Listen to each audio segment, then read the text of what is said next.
할렐루야. 오늘 하나님의 말씀 마태복음 21장 1절에서 11절까지입니다. 신약성경 마태복음 21장 1절에서 11절까지. 제가 가진 성경 36쪽 혹은 35쪽이 되겠습니다. 35쪽 마태복음 21장 1절에서 11절까지 제가 봉독하겠습니다. 1절. 그들이 예루살렘에 가까이 이르러 올리브산에 있는 벳바게에 들어섰을 때에 예수께서 두 제자를 보내시며 그들에게 말씀하셨다. 너희 맞은편 마을로 가라. 그러면 나귀 한 마리가 그 새끼와 함께 매여 있는 것을 곧 볼 것이니 그것들을 풀어서 내게로 끌고 오너라. 누가 너희에게 뭐라고 말하면 주께서 그것들을 쓰시겠다고 말하여라. 그러면 그가 그것들을 즉시 보내줄 것이다. 이것이 일어난 것은 선지자를 통하여 하신 말씀을 성취하시려는 것이니 말씀하시기를 시온의 딸에게 말하여라. 보아라, 내 왕이 내게로 오신다. 보아라, 내 왕이 내게로 오신다. 그분께서는 겸손하셔서 나귀를 타셨으니 어린 나귀 곧 몽에 매는 짐승의 새끼이다 라고 하셨다. 제자들이 가서 예수께서 그들에게 지시한 대로 행하여 그 나귀와 새끼 나귀를 끌고 와서 그것들 위에 겉옷을 얹어 놓았다. 그러자 예수께서 그 위에 올라타셨다. 8절입니다. 큰 무리가 자신들의 겉옷을 길에 깔았으며 다른 이들은 나무에서 가지를 꺾고 길에 깔고 그분을 앞서가는 무리들과 뒤따르는 무리들이 외치기를 호산나 다윗의 자손께 복되시다. 주님의 이름으로 오시는 분이시여 가장 높은 곳에서 호산나라고 하였다. 예수께서 예루살렘에 들어가셨을 때에 온 성읍이 소동하며 말하기를 이 사람이 누구냐 하니 무리들이 말하기를 이분은 갈릴리 나사렛에서 오신 선지자 예수님이시다라고 하였다. 아멘. 오늘 본문 5절 말씀에 보아라, 내 왕이 내게로 오신다. 그분께서는 겸손하셔서 나귀를 타셨으니 라고 기록되어 있습니다. 이 말씀을 근거로 나귀 타고 입성하신 왕 예수님이라는 제목으로 말씀을 전하겠습니다. 제목을 한번 따라 하실까요? 나귀 타고 입성하신 왕 예수님. 감사합니다. 오늘은 종료주일, 우리 예수님께서 우리 죄를 대속하시려고 십자가에 달려 죽으시고 다시 살아나시기 위하여 예루살렘에 입성하신 날입니다. 오늘부터 금요일까지를 고난주간이라고 부릅니다. 2000여 년 전 오늘 예수님은 나귀를 타시고 예루살렘 성에 입성하십니다. 그때 군중들은 겉옷을 벗어서 길에 깔고 종려나무 가지가지를 꺾고 들고 예수님을 왕으로 메시아로 열렬히 환영하며 환호했습니다. 후대에 와서 사람들은 이 날을 기념하기 위하여 종려주일이라고 불렀으며 초대 교회들은 이 날이 되면 종려나무 가지를 들고 시가 행진을 했다고 합니다. 오늘은 종려주일이며 고난주간의 첫날입니다. 그러므로 오늘은 하루 종일 주님께서 가신 그 고난의 발자취를 따라가며 주님을 깊이 묵상하며 은혜 받기를 원합니다. 사도 베드로는 다음과 같이 말하였습니다. 베드로전서 2장 21절 그리스도도 너희를 위하여 고난을 받으사 너희에게 본을 끼쳐 그 자취를 따라오게 하셨느니라. 아멘. 오늘 오전 시간에는 베다니에서 예루살렘 입성할 때까지의 역사적인 발자취를 살펴보고 오후 시간에는 예루살렘에 입성하신 후 십자가에 못 박혀 돌아가시까지의 발자취를 살펴봄으로써 예수님의 고난의 길을 같이 걸어가도록 하겠습니다. 오늘 우리가 예수님을 따라 함께 가볼 것은 세 군데인데, 첫째는 베다니, 둘째는 벳바게, 셋째는 예루살렘입니다. 제가 유인물 나눠드렸으니까 지도 참고 나중에 하셔도 되겠습니다. 이제 본론입니다. 먼저 본론 말씀드리기 전에 잠깐 말씀드릴 것은, 설교를 들으실 때 성경에 나타난 역사적인 사실 혹은 예수님의 말씀을 분명하게 기억하시고 그 사실이 우리에게 주는 교훈과 의미를 이해하시고 그것을 내 삶에 어떻게 적용하고 실천할 것인가를 생각하면서 따라와 주시면 고맙겠습니다. 그래서 제가 본론에 초록색으로 발자취, 교훈과 의미, 적용 이렇게 썼죠. 나누어드린 유인물은 거기 이제 앞뒤 양면으로 되어 있는데 오늘 오전 걸 보시면 되겠습니다. 나귀 타고 입성하신 왕 예수님, 설교 내용의 목차 혹은 줄거리인데 참고하시면서 설교를 들으시고 나중에 되새김 할 때에도 도움되기를 바랍니다. 큰 첫째, 베다니에서 안식하며 입성을 준비하심. 요한복음 12장 12장 1절입니다. 6월절 6일 전에 예수께서 베다니에 오시니 그곳은 예수께서 죽은 자 가운데서 살리신 나사로가 사는 곳이었다. 예수님은 공생애를 마치는 해의 6월절 6일 전인 토요일, 즉 안식일에 베다니에서 안식하시며 예루살렘 성 입성을 준비하셨습니다. 베다니는 예수님이 죽은 나사로를 살리셨던 바로 그 마을인데 예루살렘에서 약 3km 정도 떨어진 마을입니다. 우리 교회에서 초월역까지 거리가 약 3.6km이니까 그보다 조금 더 가까운 거리입니다. 베다니라는 단어의 뜻은 베스아니, 가난한 자의 집, 번민하는 자의 집이라는 뜻이므로 그 마을에는 가난과 질병 등으로 삶이 고단한 자들이 많을 것으로 여겨집니다. 베다니에서 나사로가 죽었다가 다시 살림받은 사건은 골고다에서 예수님의 죽으심과 부활하심을 연상하게 합니다. 베다니와 골고다는 공통적으로 죽음에서 생명으로의 변화가 있었던 곳입니다. 죽음에서 생명으로의 변화가 있었던 곳, 베다니, 골고다 생각하시기 바랍니다. 주님은 베다니에서 골고다에서의 죽으심과 부활을 내다보시며 고난의 길을 가는 마음과 뜻을 굳게 가다듬었을 것입니다. 베다니에서 일어난 중요한 사건들이 있는데 그것은 시간 관계상 다음 기회에 자세히 살펴보도록 하겠습니다. 큰 두 번째, 벳바게에서 나귀를 타심. 2-1, 거기서 작은 첫째입니다. 제자들에게 예수님의 주권을 보여주심. 예수님은 베다니에서 안식일을 지내시고 아침에 출발하여 예루살렘으로 가는 도중 올리브산 기슭에 있는 벳바게라는 마을에 이르렀습니다. 벳바게, 무화과 나무의 집이라는 뜻을 가지고 있는데요. 예루살렘에서 아주 가까운 마을입니다. 벳바게 마을에서 무슨 일이 일어났습니까? 마태복음 21장 1절 보니까 그들이 예루살렘에 가까이 이르러 올리브산에 있는 벳바게에 들어섰을 때에 예수께서 두 제자를 보내시며 그들에게 말씀하셨다. 너희 맞은편 마을로 가라. 그러면 나귀 한 마리가 그 새끼와 함께 매여 있는 것을 곧 볼 것이니 그것들을 풀어서 내게로 끌고 오너라. 누가 너희에게 뭐라고 말하면 주께서 그것을 쓰시겠다. 주께서 그것들을 쓰시겠다고 말하여라. 그러면 그가 그것들을 즉시 보내어 줄 것이다.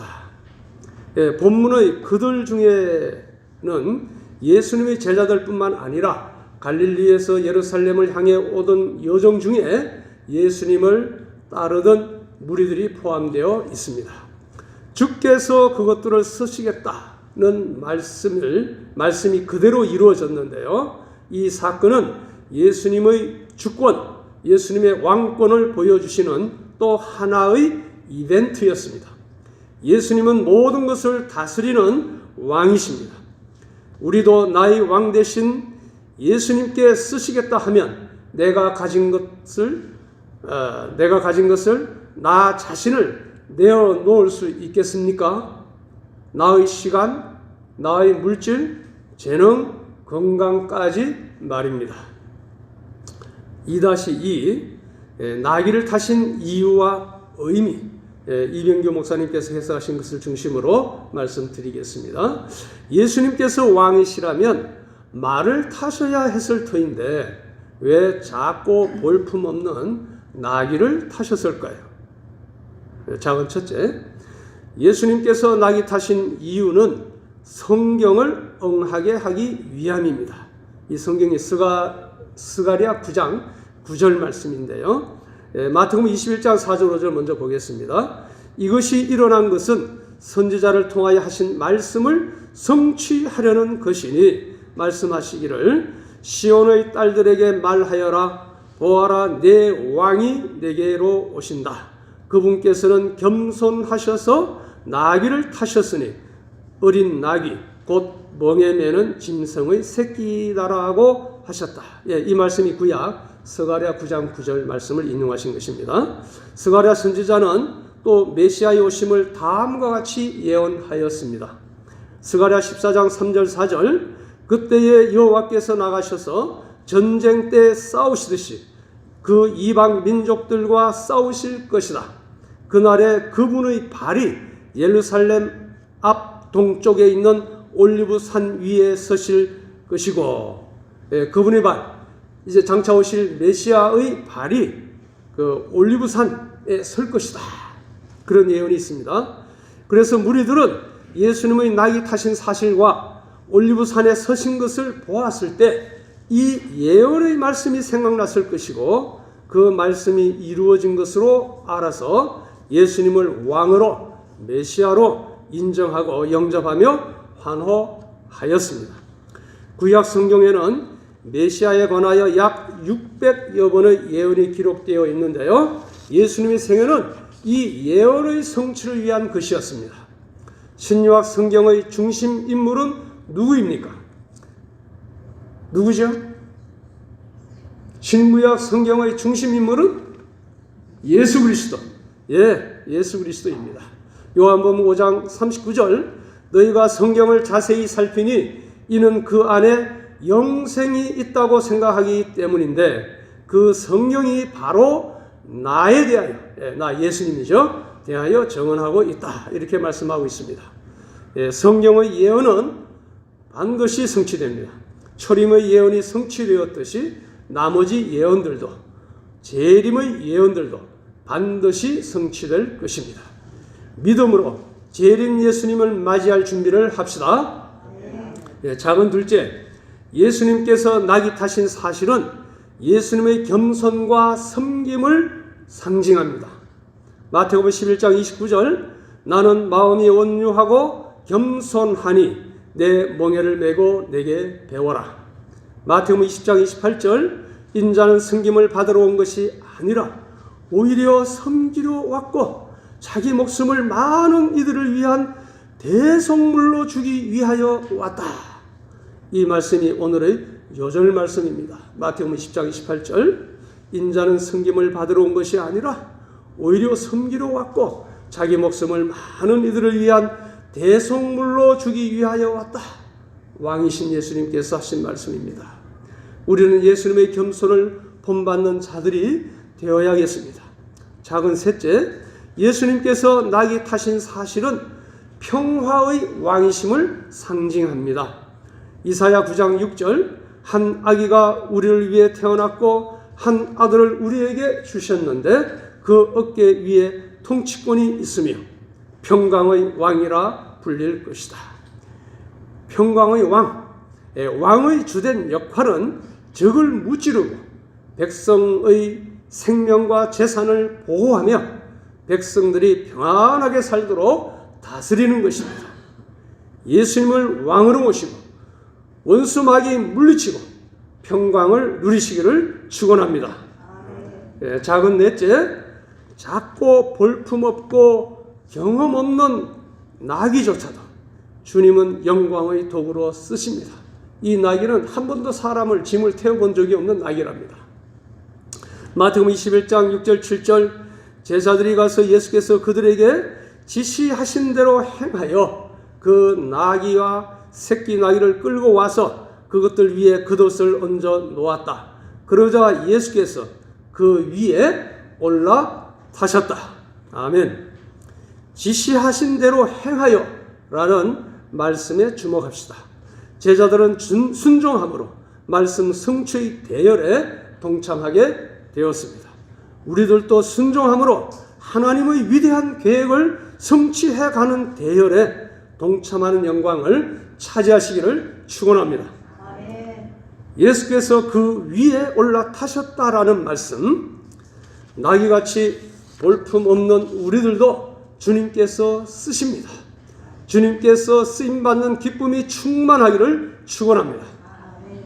마귀에게 쓰임받는 자 되지 말고요, 주님께 쓰임받는 자들이 되기를 축원합니다. 저는 이 귀한 초월창광교회에 부임하면서 주님께서 나귀같이 볼품없고 부족한 저를 사용하신다는 사실을 생각할 때 감사와 기쁨이 충만합니다. 오직 주님께 영광을 돌려드리며 다음과 같은 기도를 드립니다. 주님, 나귀같이 부족한 종을 마음껏 하고 다니시며 초월창광교회를 향하여 계획하신 새로운 일들을 마음껏 행하시며 영광 받으시옵소서. 주님, 나귀같이 부족한 종을 마음껏 타고 다니시며 초월창광교회를 향하여 계획하신 새로운 일들을 마음껏 행하시며 영광 받으시옵소서. 아멘. 성도님들도 저를 위하여 기도할 때 이렇게 기도해 주시면 감사하겠습니다. 2-3 벳바기에서 일어난 일, 크게 세 번째입니다. 지금 벳바기에서 일입니다. 군중들의 환호와 예수님의 눈물. 작은 첫째, 군중들의 환대와 환호. 마태복음 21장 8절 9절. 큰 무리가 자신들의 겉옷을 길에 깔았으며 다른 이들은 나무 가지를 꺾고 길에 깔고 그분을 앞서가는 무리들과 뒤따르는 무리들이 외치기를 호산나 다윗의 자손께 복되시다. 주님의 이름으로 오시는 분이시여 가장 높은 곳에서 호산나라고 하였다. 겉옷을 길에 깐 행위는 예수님을 왕으로 영접하며 복종하겠다는 뜻이며 나무는 종려나무인데 승리와 생명을 의미합니다. 그 가지를 꺾어 길에 깐 것은 전쟁에서 승리하고 돌아오는 왕의 승리를 축하하며 맞이하는 의식이었습니다.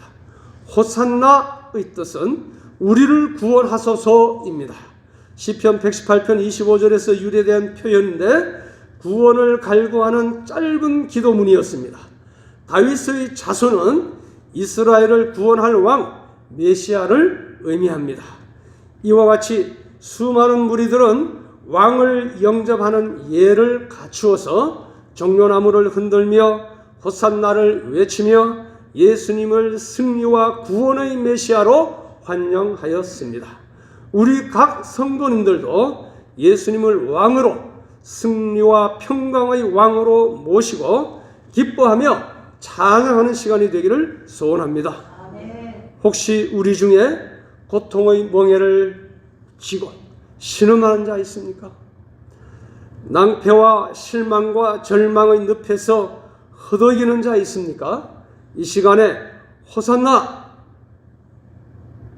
우리를 구원하소서 주여 구원하옵소서를 간절히 외치며 주님께 나아갑시다. 생명과 능력의 주님께서 승리와 구원의 주님께서 친히 찾아오시고 사랑으로 만져주셔서 위로와 자유, 은혜와 평강 주실 줄 믿습니다.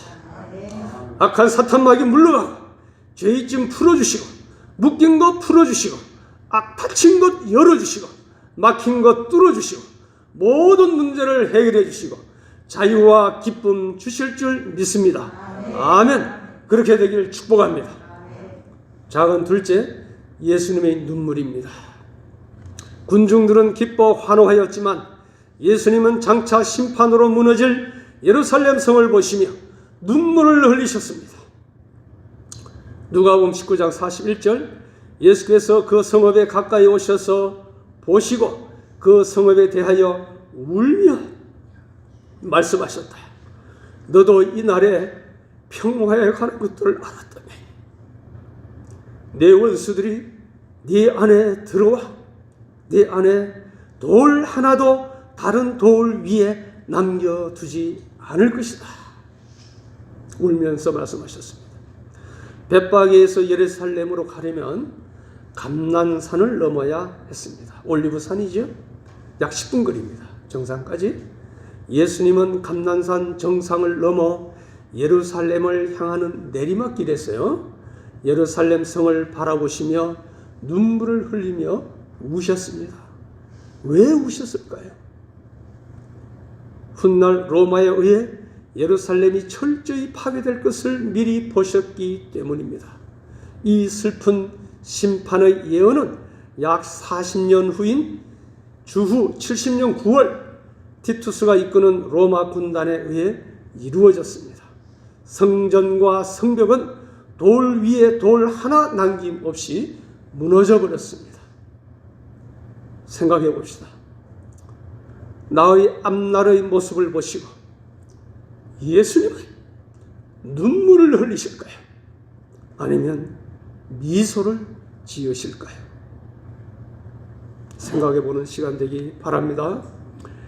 큰 셋째, 이제 베다니에서 쉬시고 벳바게에 가서 나귀를 타시고, 이제 세 번째입니다. 나귀 타신 채로 예수님은 예루살렘 성을 입성하십니다. 입성하시는 예수님에 대한 두 가지 반응이 있는데요. 첫째, 큰 무리들은 환영하며 환호했습니다. 드디어 예루살렘에 예수님이 입성하십니다. 요한복음 12장 13절 14절, 다음 날 명절을 지키러 온 많은 무리가 예수께서 예루살렘으로 오신다는 말을 듣고 종려나무로 가지를 들고 그분을 맞으러 나가 외치기를 호산나 복되시다. 주님의 이름으로 오시는 분 곧 이스라엘의 왕이시여라고 하였다. 여기서 다음 날은 예수님께서 베다니에서 안식하신 다음 날, 즉 주일입니다. 명절은 유월절을 의미합니다. 예수님이 나귀 타고 예루살렘에 입성하실 때 유월절을 지키기 위해 모인 많은 군중들이 예수님을 환영하며 종려나무 가지를 흔들고 호산나를 외쳤습니다. 왜 환영하였습니까? 왜 환영하였을까요? 군중들은 예수님께서 정치적인 왕이 되어 이스라엘을 로마 식민 압제로부터 즉시 해방시켜 줄 줄 기대하고 흥분하고 환영하였습니다. 그러나 안타깝게도 이 군중들의 열렬한 환영과 환호는 오래가지 못하였습니다. 오히려 예수님을 비난하고 조롱하고 저주하는 모습으로 변질하게 됩니다. 그 이유는 그들이 예수님이 오신 참된 목적, 즉 구속 사역을 깨닫지 못하고 예수님을 자기 육신적이고 세상적인 욕구를 충족시켜줄 정치적 왕으로만 기대하며 바라보았기 때문입니다. 우리는 예수님을 어떤 분으로 모시고 계십니까? 우리는 예수님을 어떤 분으로 모시고 계십니까? 나를 죄와 사단의 권세에서 구원하신 주님, 구주 세이비어로 모시고 있습니까? 그러므로 내가 경배하며 사랑으로 섬겨야 할 주인, 로드로 모시고 있습니까?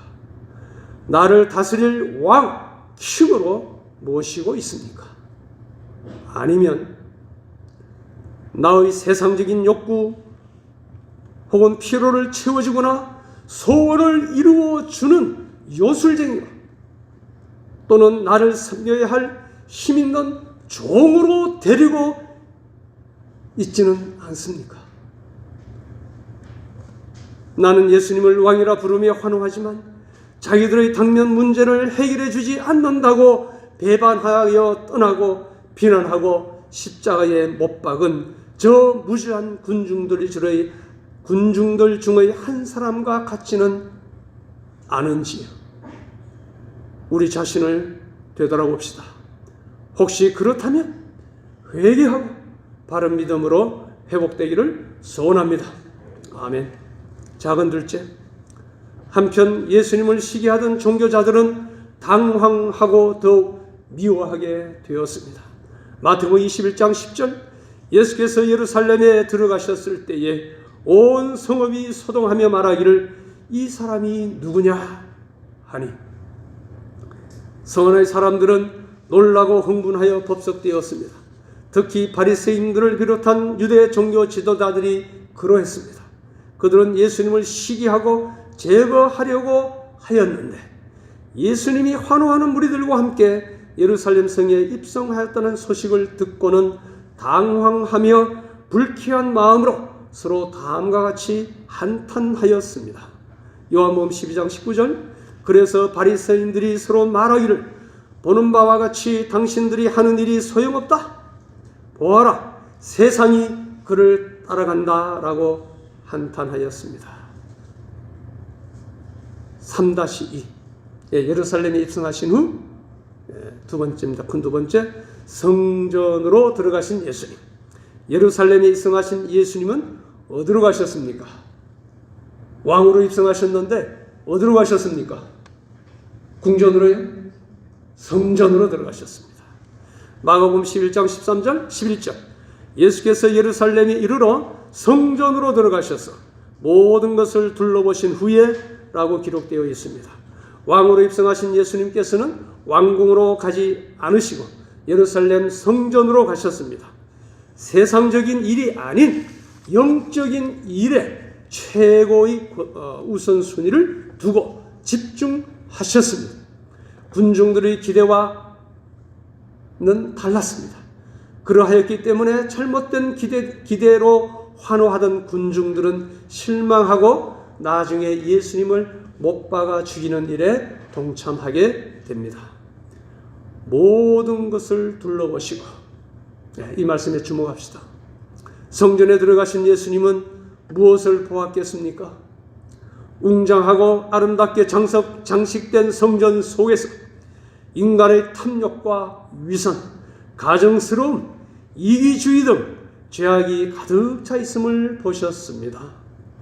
예수님은 환호하는 군중들이나 시기하는 바리새인들, 즉 사람들의 반응에 일희일비하지 하거나 흔들리지 않았습니다.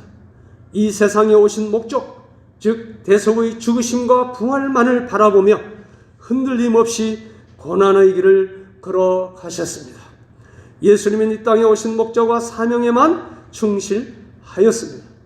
우리도 예수님처럼 목적과 사명이 이끄는 삶을 살아야겠습니다. 목적과 사명이 이끄는 삶을 살기를 축원합니다.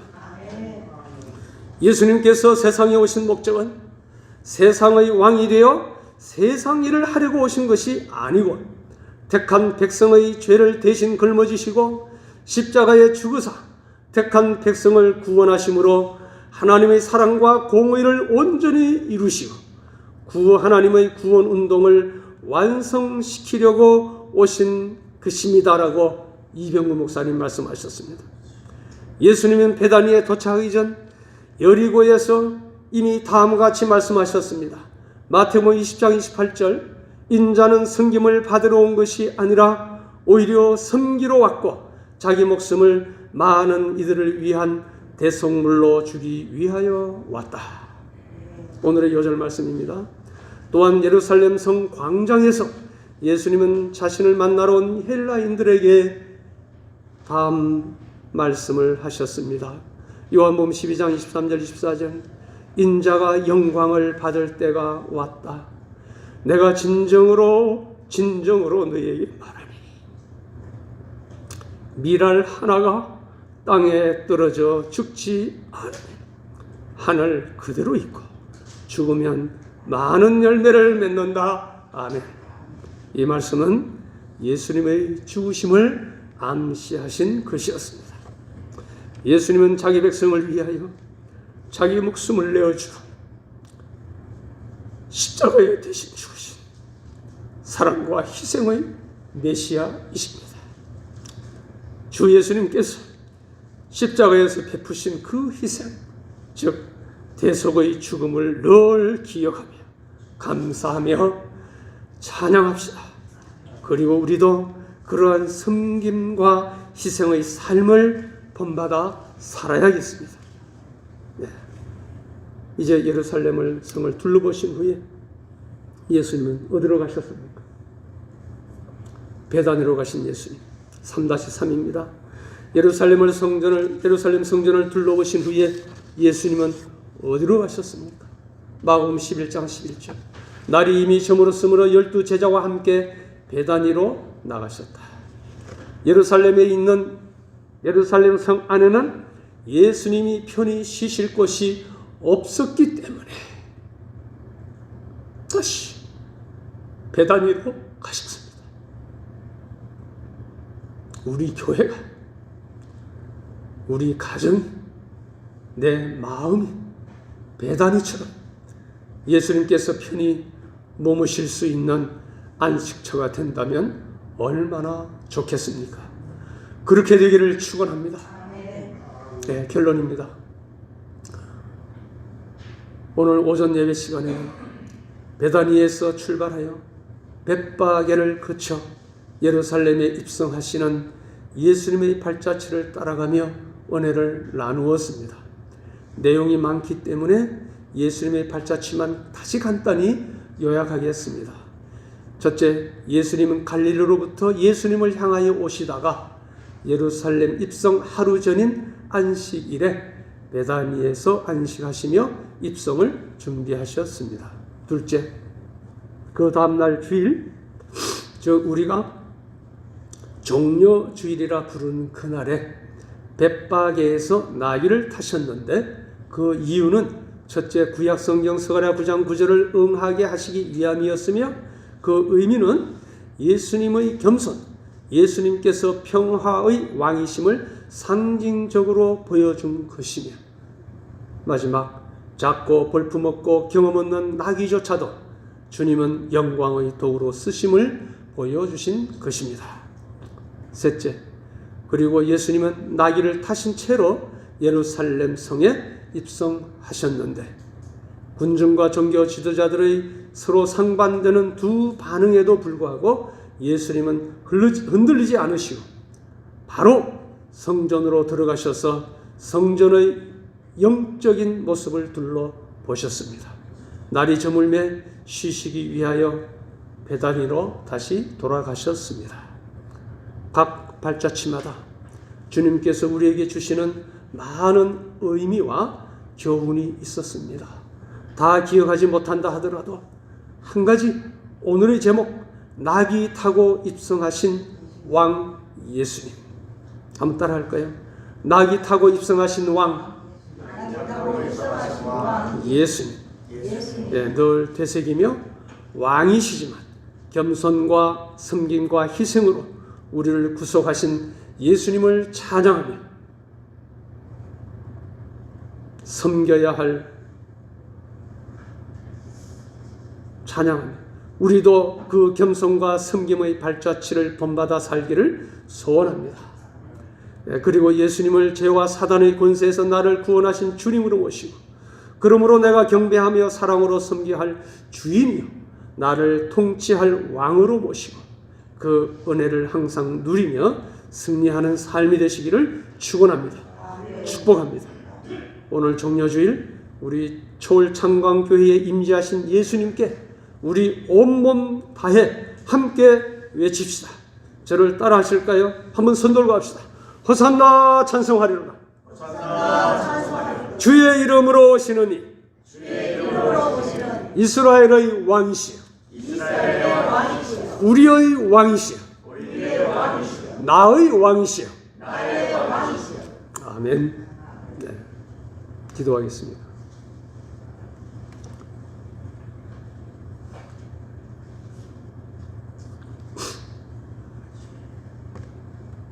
우리를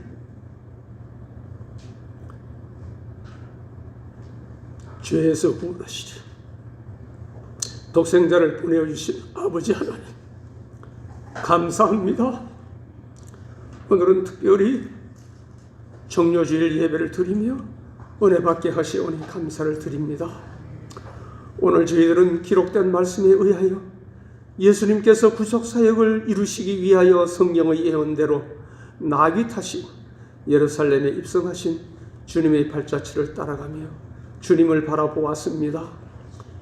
이 시간 호산나로 오신 주님을 찬양하며 왕으로 영접합니다. 우리 죄를 대속하시고 죄와 사단의 권세에서 구원하신 주님, 감사와 찬양을 받으시옵소서. 이제 우리는 예수님을 내 삶의 주인으로 왕으로 모시고 경배하며 감사와 사랑으로 섬기며 살기를 원합니다. 평화의 왕으로 우리 각자의 심령에 좌정하시고 우리를 다스려 주옵소서. 왕 되신 예수님의 은혜를 항상 누리며 승리하는 삶이 되게 하옵소서. 인자는 섬김을 받으러 온 것이 아니라 오히려 섬기러 왔고 자기 목숨을 많은 이들을 위한 대속물로 주기 위하여 왔다는 주님의 말씀을 마음에 새깁니다. 주님을 본받아 우리도 겸손히 주님과 이웃을 섬기는 하나님의 자녀요 하늘나라 백성 되게 하옵소서. 만왕의 왕 예수님의 이름으로 기도드리옵나이다. 아멘.